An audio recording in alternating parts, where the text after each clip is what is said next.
কক্সবাজার থেকে উড়ার সময় চাকা খুলে যাওয়া বিমানটি দুপুর 2:22 হজরত শাহজালাল বিমানবন্দরে নিরাপদে অবতরণ করেছে। এ ঘটনায় তদন্ত কমিটি গঠন করা হয়েছে। শাহজালাল থেকে সেখানকার বিস্তারিত খবর জানাতে যুক্ত হচ্ছেন সহকর্মী ওমর ফারুক। ওমর, বিমানটির চাকা খুলে যাওয়া ও নিরাপদে অবতরণের বিষয়ে বিমানবন্দর কর্তৃপক্ষ কি জানিয়েছে?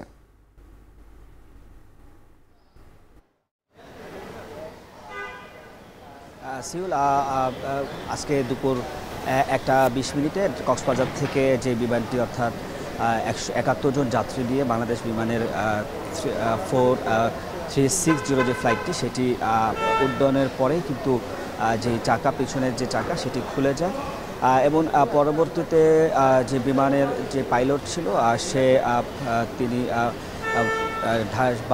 ঢাকার যে বিমানবন্দর সেখানে ট্রাফিক কন্ট্রোলকে বিষয়টি অবগত করলে পরে পরবর্তীতে বিমানের যে কর্তৃপক্ষ আছেন অর্থাৎ ইঞ্জিনিয়ারিং টিম তারা এবং ফায়ার সার্ভিস সহ তারা সার্বিক সতর্কতা প্রস্তুতি নিয়ে রাখেন এবং আমরা যেমনটি জেনেছি পরবর্তীতে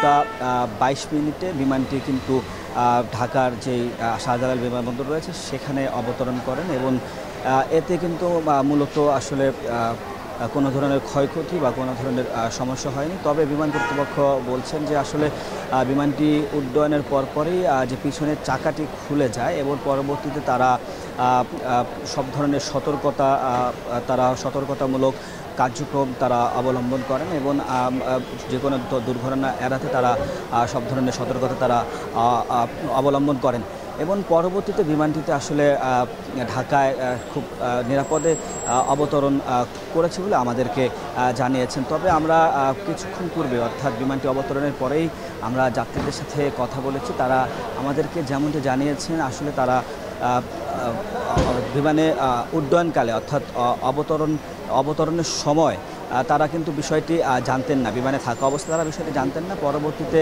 অবতরণের কিছুক্ষণ পূর্বে তাদেরকে জানানো হয় যে জরুরি অবতরণ করা হবে।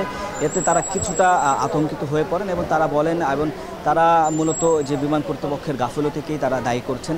তবে আমরা কিছুক্ষণ আগে জেনেছি যে এই যে ঘটনা ল্যান্ডিং গিয়ারের যে সমস্যা, যান্ত্রিক সমস্যার কারণেই মূলত এই ধরনের ঘটনা ঘটেছে বলে আমাদেরকে বিমান কর্তৃপক্ষ জানিয়েছেন এবং আমাদেরকে বিমান কর্তৃপক্ষ এই ল্যান্ডিং গিয়ারের সমস্যার কারণেই এই ধরনের ঘটনা ঘটেছে বলে আমাদেরকে জানিয়েছেন এবং তারা বলছেন যে এই ঘটনাকে কেন্দ্র করে তারা ইতিমধ্যে একটি তদন্ত কমিটি গঠন করা হয়েছে এবং তদন্ত কমিটির তদন্ত সাপেক্ষে তারা ব্যবস্থা নেবে বলে আমাদেরকে জানিয়েছেন। এই ছিল সবশেষ। কক্সবাজার থেকে উড়ার সময় চাকা খুলে যাওয়া বিমানটি নিরাপদে অবতরণ করে এবং সেই বিষয়ে বিস্তারিত জানাচ্ছিলেন সহকর্মী ওমর ফারুক। আরএফএল ওয়াটার পাম্পের